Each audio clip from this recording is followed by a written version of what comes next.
নমস্কার। কবিগুরু রবীন্দ্রনাথ ঠাকুরের লেখা কুমোরপাড়ার গরুর গাড়ি।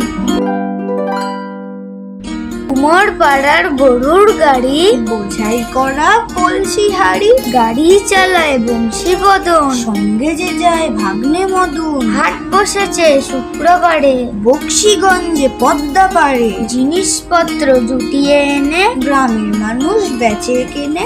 উচ্ছে বেগুন পটল মূলো, বেতের বোনা ধামাকুলো, সর্ষে ছোলা ময়দা আটা, শীতের র্যাপার নকশা কাটা, ঝাঁঝরি করা বেরি হাতা, শহর থেকে সস্তা ছাতা। কলসি ভরা এখো গুড়ে, মাছি যত বেড়ায় উড়ে, ঘরে রাতি নৌকো বেয়ে, আনলো ঘাটে চাষির মেয়ে।